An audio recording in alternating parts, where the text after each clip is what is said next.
All right, welcome back, folks.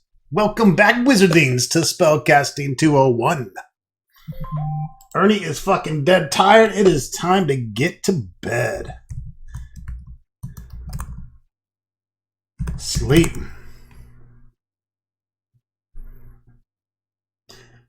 Welcome to Chapter 4, aka Thursday.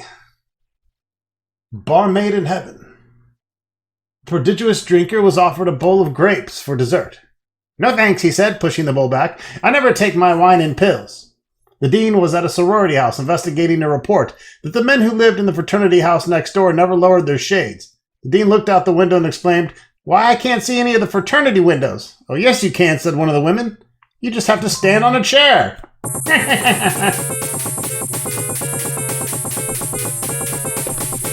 From the deepest sleep, you are jerked to your senses by your elder fratmates. Whooping, they grab you and roughly drag you downstairs to the cellar.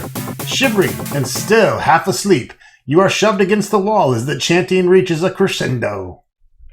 Once again, Eric Moltencock, the fraternity prez, is here wearing face paint, ceremonial robes, and a vacant expression. You see Sid dances with sheep shit and Gary Dirty Junk Pile here as well.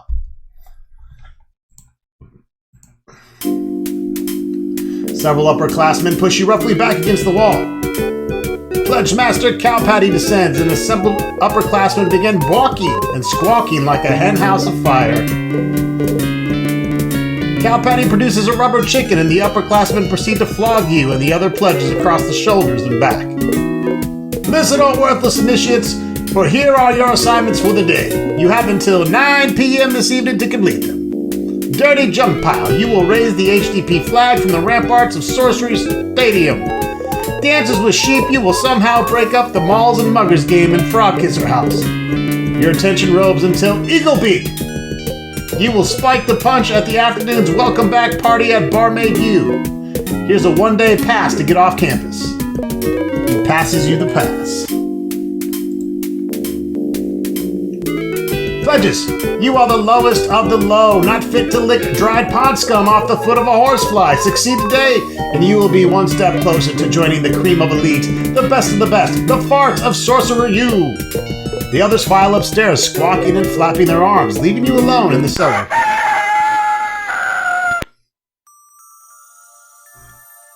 And once again, here we are. Going back up to our room.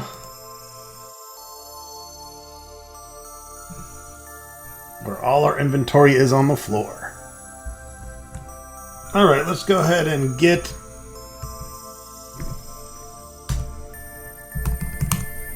our lump of copper.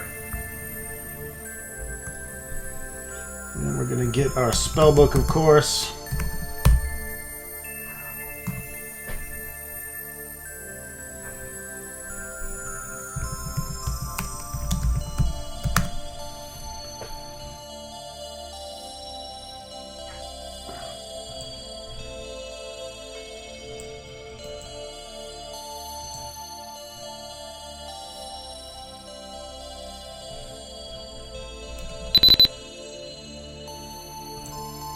Can we get the newspaper from?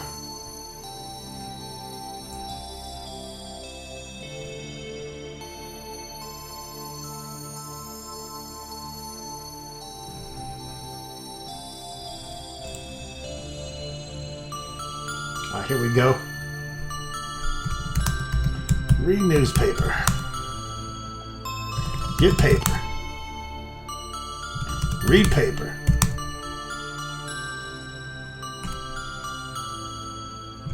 Read news. Possible successor injured as trustees begin meeting. Even as the trustees begin meeting to choose a successor to President Ticking Clock, who passed away late Tuesday evening in his sleep, one of the leading candidates was seriously injured in a freak accident, which leaves him physically unable to serve. Terrence Hopping Turtle suffered serious head wounds when a heavy brick, its mortar loosened by age, fell from the parapet of his country lodge and struck him on the temple as he sat on his favorite bench in his garden. Hopping Turtle has yet to regain consciousness, and doctors fear that even if he does, he may never think again. The newly appointed Dean of Ethics and Fraternity Conduct, Hopping Turtle, had close ties to the late president, and many insiders considered him the most likely choicest successor.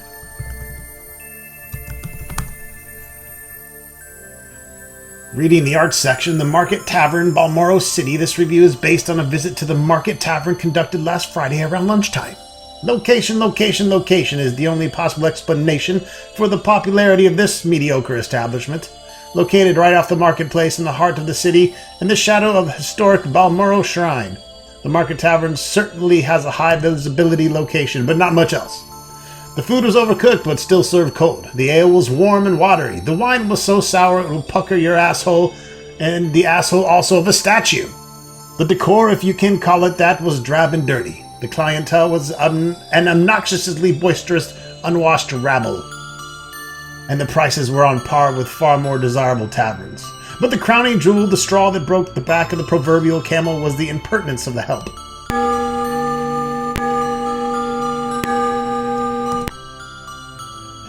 Anyways, what else do we got? The help spent most of her time fawning over a wealthy-looking gentleman at a nearby... Well, no shit she did. She's trying to get that swag. Reading the sports. Tonight's Mega Joust canceled despite coach's protest. Tonight, season opening 13-man Mega Joust between Sorcerer U and Stonecutter U has been canceled by a trustee because of the recent death of Sorcerer's U President Otto Ticking Clock and his impending funeral services. The cancellation came over the vehement protest of Coach Marty Beads of Sweat, who said that the postponement of the season's first match sends the wrong signal to the other teams in the league by showing that SU isn't serious about mega jousting. He argued that it would be difficult to keep his jousters in the proper fighting frame of mind, that hard edge of readiness until next week's match against Plowman U. In an exclusive interview with The Source, Beads of Sweat downplayed the importance of Ticking Clock's death. People die all the time in Mega Joust, while we have lost 7 jousters last season alone, and we didn't cancel a single match for any of them. By postponing tonight's combat, it's like we're saying that Ticking Clock was a more important person than those kids, which isn't the message I want my guys to get.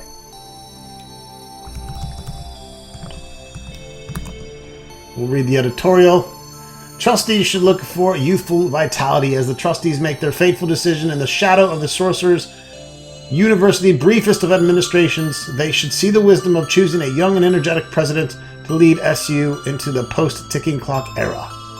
For all his wonderful talents, the late Otto Ticking Clock was sometimes slowed by the burden of his years, and his abruptly shortened presidency leaves the university in a leaderless lurch. To ensure a long period of stability, the trustees should appoint a candidate who can serve for a decade or longer, someone who can grasp the reins of leadership and guide our ship of state down the rough road ahead. How tragic. All right.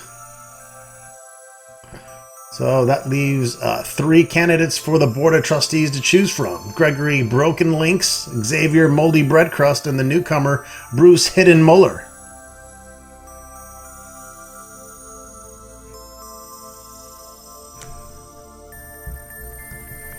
Alright, there's an item that I did not pick up earlier that we want to grab, so let's go grab it now. It's the how-to book here. Get book. Examine book. Examine how-to book. It's entitled Whistling Worm's Instant Guide to Plumbing Expertise. It looks thorough, albeit hideously boring.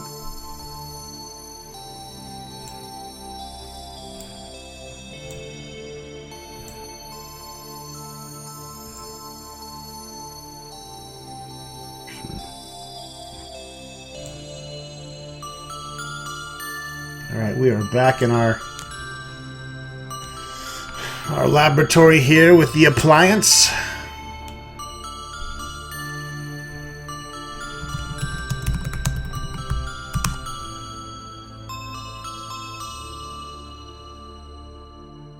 Have to drop all.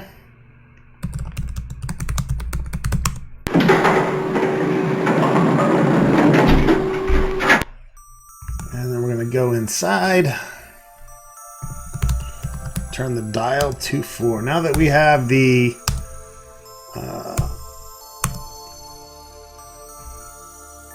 last appliance attached,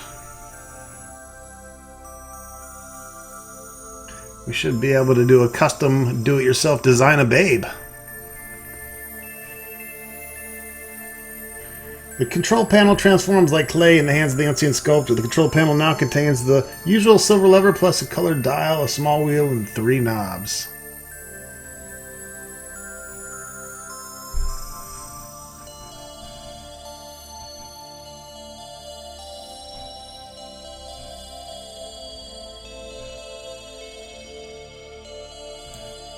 Okay, what are our... Oh, there are our measurements. 36... 28, 36. Oh shit, that sounds good.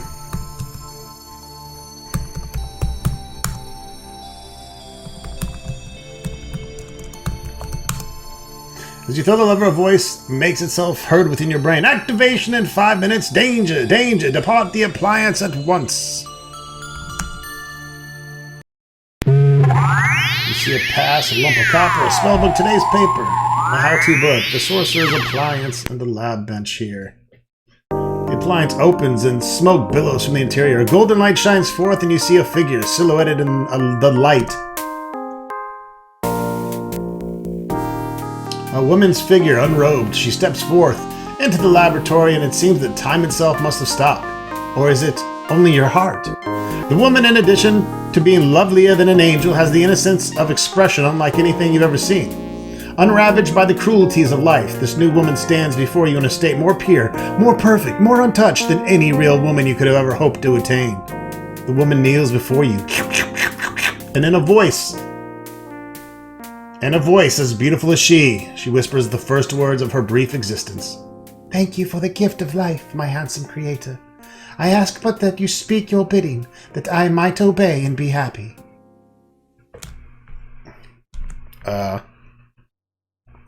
Blow me? This accomplishes nothing, although it does give you some useful lip exercise. I'm trying to get some useful exercise from my chica. Talk to innocent woman. Okay. Examine innocent woman. The innocent woman has flaming red hair. She is short with average-sized breasts, a slender waist, and average-sized hips. Her expression is so innocent, guileless, pure, and perfect that she seems to belong on a pedestal motionless, a thing of granite and marble, rather than in flesh, breathing, robust, and wonderfully, beautifully, amazingly alive.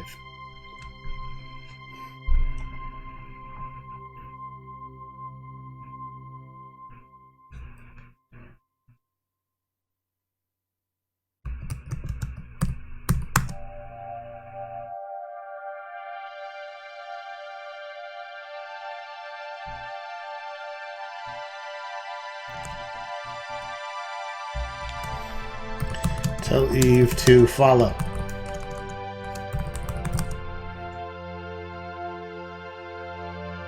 Eve, follow me. I will follow you to the end of the world, and that my master might know my name is Eve. Yeah, I know.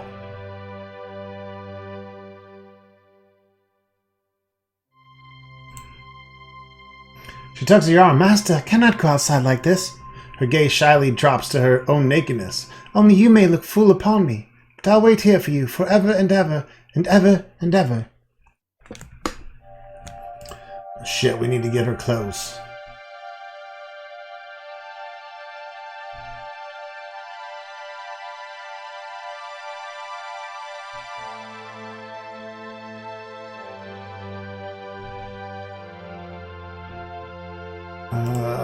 I didn't think about that.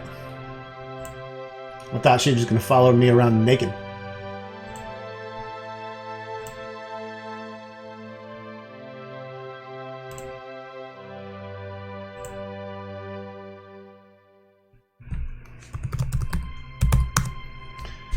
We have a frock that we got from Hillary's dresser.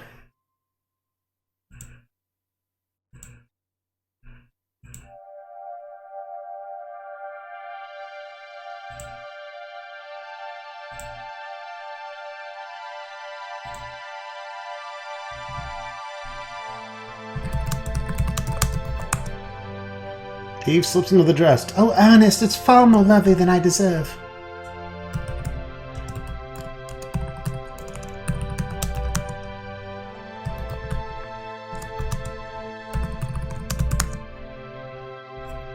All right.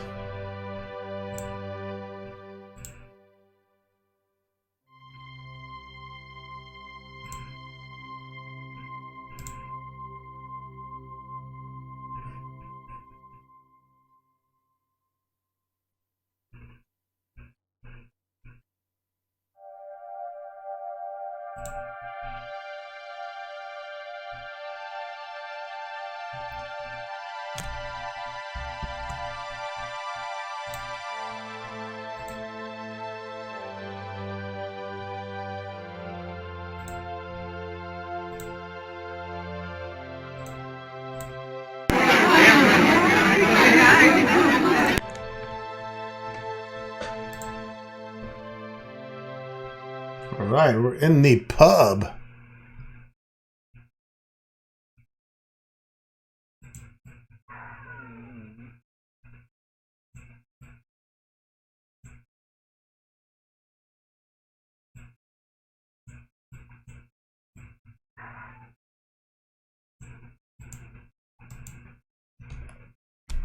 Get beer. Drink beer. He restrains you. Now, dear, you know that it isn't a good idea to drink too much. I only think about your own health and happiness. Of course, there seems to be one place in particular where all that blood is flowing to.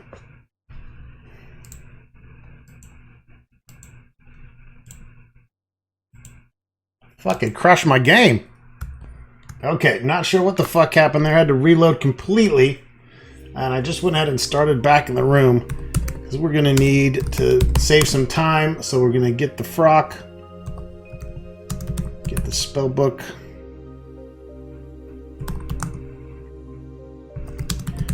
Get pellet.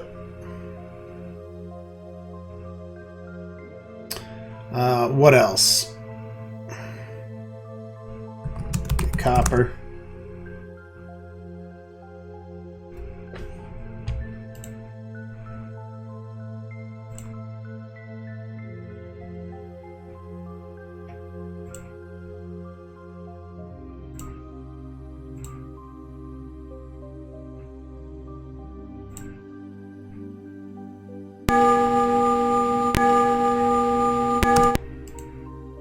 I do better using the map here. We gotta go make Eve again real quick. No biggie.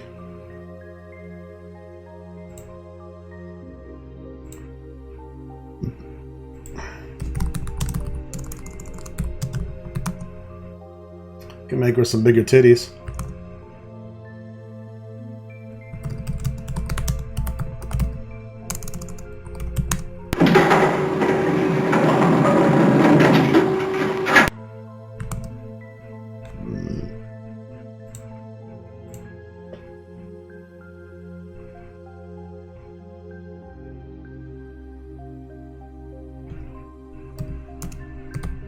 Turn dial to 4. You can see the dials that are lit up there at the top. Gives us our different boards here. Small wheel and 3 knobs.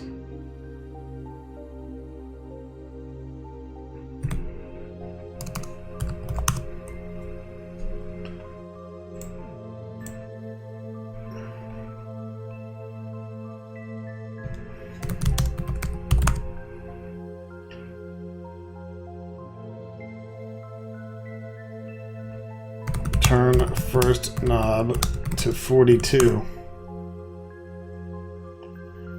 Turn second.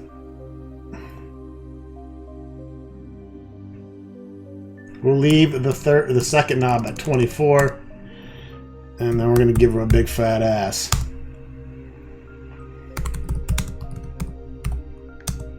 36 is good. She got a huge chest. Yeah, we don't want her ass to be too big. Let's go with this.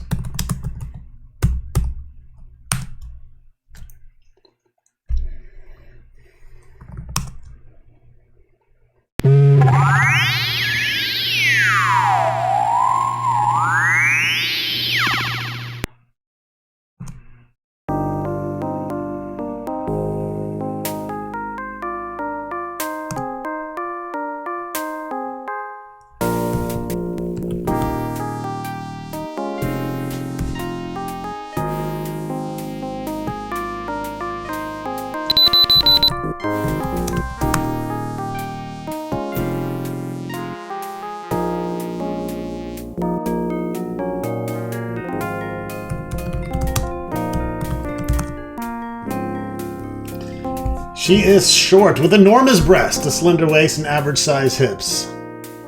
Her expression is so innocent, guileless, pure, and perfect that she seems to belong on a pedestal. Okay. Give frock.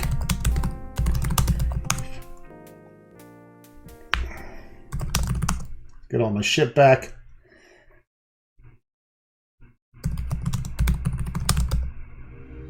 So we went down to the bar earlier because there's a pellet that we already took from there, but it's basically 1,000 beers in one pellet. It's a liquor pellet, so we're gonna need that so we can get Eve drunk later.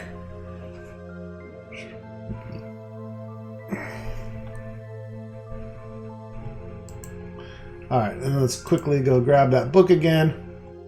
And we should be all set. Hopefully the game does not crash.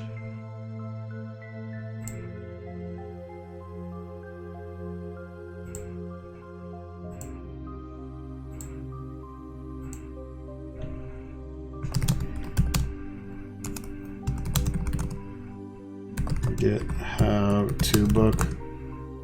Read how to book. No, your brain cells quiver with boredom even at the idea of reading this numbingly boring tome again. Fortunately, you've retained everything, so there's really no need to read it again. Oh, okay, we already did read it. I think we left it there.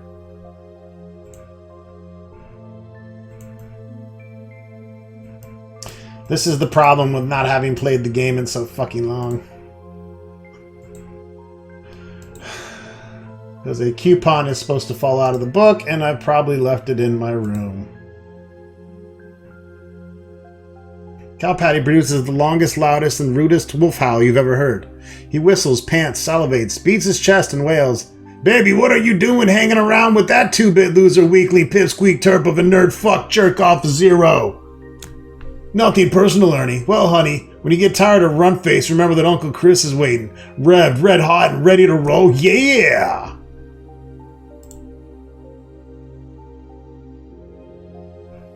Yeah, there's our coupon there. Coupon.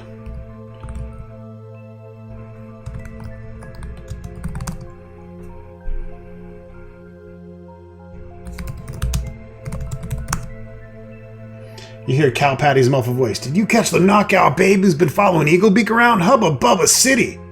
What do you say we round up the other seniors and get her down into the hazing room and show her what makes a fart? Now, Chris," Molten Rock's voice, "you know that kind of thing can get the house in really hot water." "Oh, Molten Rock, you're such a wet noodle." Yeah. Come and try to touch my titties.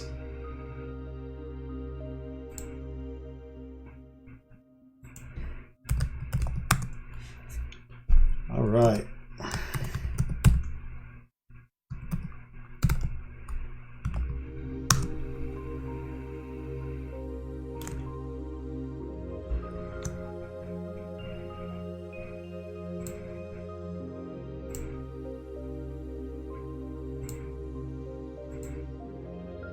Your gate nymph appears before you.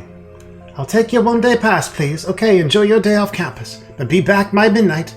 Remember, the penalty for being off campus without a pass is automatic suspension, a black mark on your permanent record card, and forced dining in the FSU cafeteria." Flashing a mischievous grin, the nymph fades away. You are on the east-west dirt road. To the south, elegantly framed by wrought iron, are the entrance gates to Sorcerer U. A signpost stands by the side of the road. Eve follows close behind you.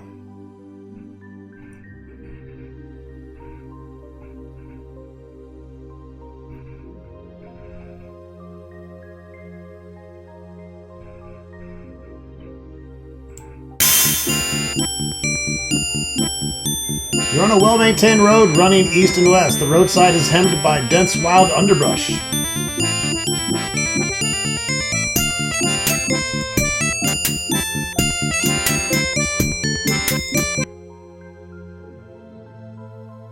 You're on the east-west dirt road. The main gate of Barmaid U lies to the north. A signpost stands by the side of the road. A shingle hangs outside a grimy store which abuts the road to the south. Silently and obediently, Eve accompanies you. Good little obedient Eve. Good girl.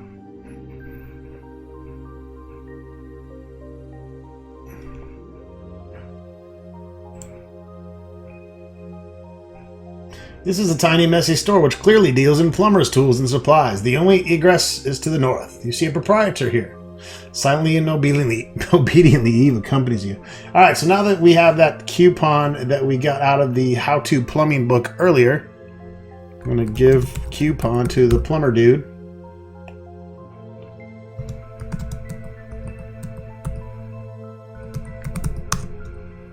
He takes the coupon. Yup, that's still good. 27 years old. If it's a day, but the damn printer left the damn expiration date off it. So I'm accepting them. Of course, I used to give people the choice of a gibbous wrench or a left-handed trap reamer.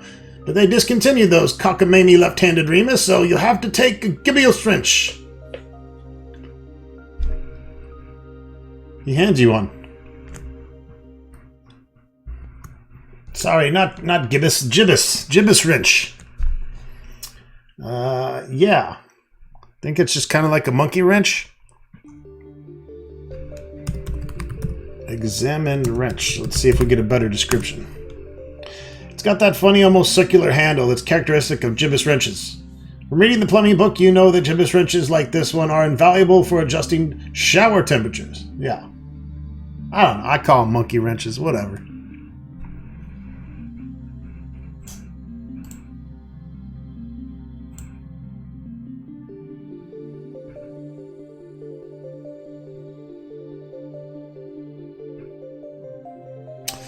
Baroque buildings of weathered brick surround this courtyard on all sides, but the south, where a gateway leads out of the campus.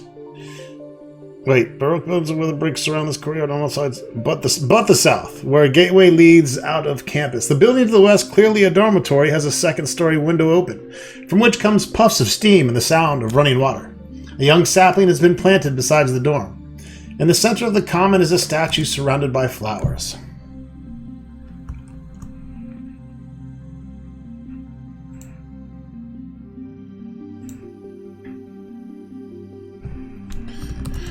Let's read the sign.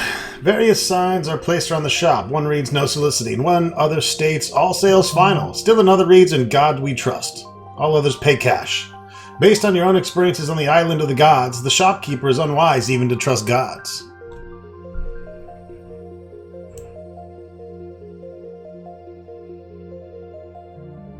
There's a little ferret here. There's various things that we can try doing that also waste time, so I'm going to try to explore those a little bit, but also reload afterwards. Let's greet the ferret. The proprietor scratches his head. "I've seen a lot of things over the years," he comments, "but I ain't never seen a customer come in and try to strike up a conversation with my ferret."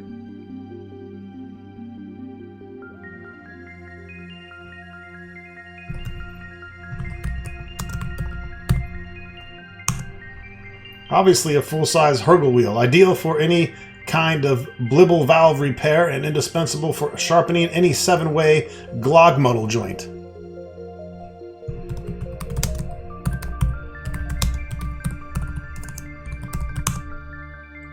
There's a typical collection of plumbing ware, Zirkis valves and tromful pipes and zippers-up tubes, and 3-handled zinc-plated sink snippers.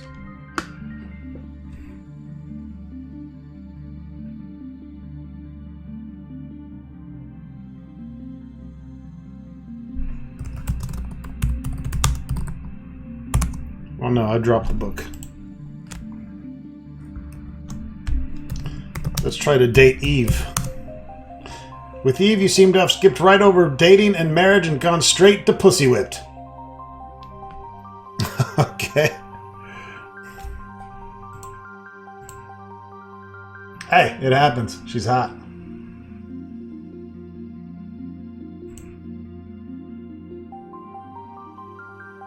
The road to Barfton is closed for repass. Try again next week. We got a nymph that's blocking us off there. I'm just exploring around a little bit. We're going to go back to Barmaid U in the next video.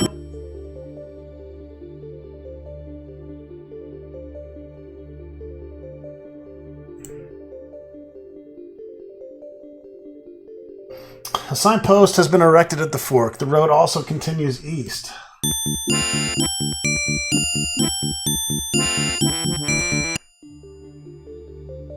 Danger, the bridge is out. You stand at the edge of a fairly narrow wooden bridge where the road to Port Gecko crosses the Balmoral River. The bridge has been washed out by a recent storm. Most of the span has been reduced to splintered timbers. The mouth of the bridge has been blockaded, and a sign has been erected there. Gecko Road winds back to the northeast, looking east toward Sorcerer U and the ocean. The river is a wide estuary. Looking upstream to the west toward Balmoral City, the river narrows. The water of the river is placid and serene. Silently and obediently, Eve accompanies.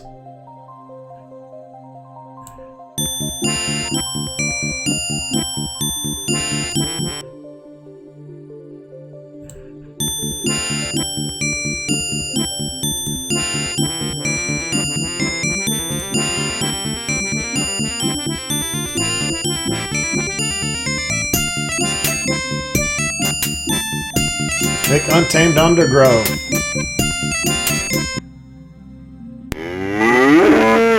These are the eastern suburbs of Balmoral City, conveniently compressed into one location through the miracle of Legend Entertainment's adventure game development system. The buildings get denser to the west and sparser to the east. Silently and obediently, Eve accompanies you. Let's Shrinkle the cow.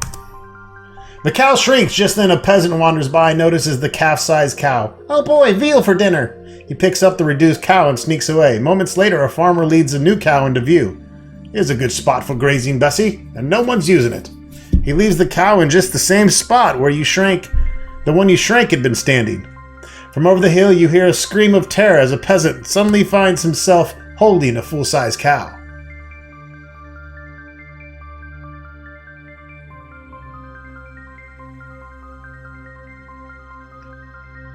Okay. Let's screw the cow.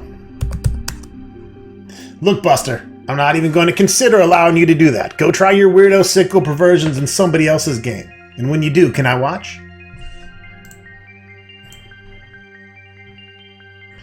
This is the rundown riverfront section of Balmoral City, a seedy area of warehouses and shuttered factories. The city jail lies to the west, and road bends here, turning north and east. Silently and obediently, Eve accompanies you. All right, folks, that's going to wrap it up for this episode. Stay tuned. We're going to head back to Barmaid U now that we've done some fun exploring and get back on our questicle to spike the punch.